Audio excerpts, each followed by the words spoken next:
Cory Monteith, ABC's Neil Karlinski is in Vancouver with the latest. Good morning, Neil. George, good morning. Sad to say this is exactly what people feared. 31-year-old Cory Monteith died in his hotel here this weekend from the very drugs he had been battling for so much of his adult life. Investigators now say it was clear the moment Cory Monteith's body was found, unresponsive and alone in his hotel room, that an overdose was likely to blame. The coroner says the 31-year-old actor died of a mixed drug toxicity involving heroin and alcohol. There's absolutely nothing at this point, no evidence to suggest this is anything other than the most sad and tragic accident.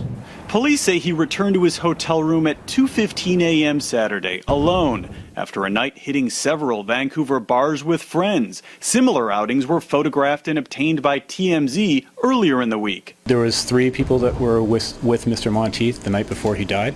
We've spoken with all 3 of them, and they were all very cooperative.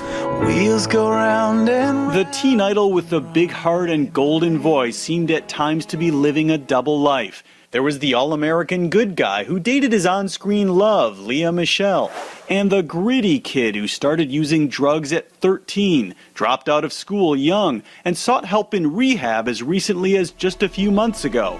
It was a challenge he was vocal about, eagerly wanting to help others. If I can, through my experience, shed light on the way out of a difficult situation that I know many kids are experiencing, just like I did when I was a teenager. A clip has now been released showing Monteith in a soon-to-be-released film where he plays a drug addict, a role he says that drew on his own experiences. You just cost me $50.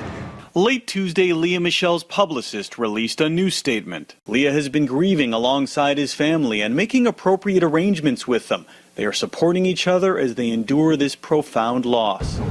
In the end, fame and good fortune couldn't fight back a lifetime of addiction. The 31-year-old, who appeared to have it all, died alone, far from Hollywood, near the streets of his childhood. He seemed to really be in a good place. He checked into rehab in April, he completed it, and so he seemed to be like he was back on track. As far as investigators are concerned, this is essentially case closed. Monteith's family has asked for privacy. Funeral plans have not been announced. Elizabeth? All right, Neil, thank you so much. And for more now, joining us from San Francisco is addiction specialist Christina Wanzelak. Good morning, and it's great to have you here. There were reports that he had been seen, Cory, in Vancouver the night that he died, drinking a beer, which seems to be innocuous, but you maintain that it isn't for somebody with his history.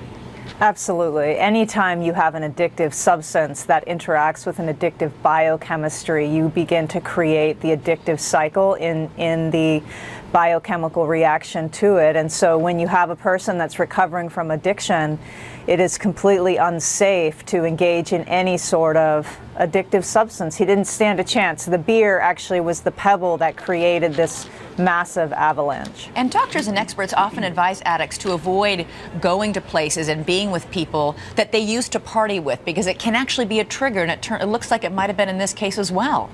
Absolutely. However, relapse is a process. It didn't just begin when he went into Vancouver. It's a process. It happens over a course of time, and the actual using is the end of that process. So whatever was happening to him prior is that's the part that's most important. It's not about being around old friends. When we are taking care of our addiction, when we are maintaining our recovery, we can go anywhere and be with whomever and be safe in that environment. When he was so public with his battle, had the support of so many friends and family, people seem to be saying that he was doing so well and that this was a surprise.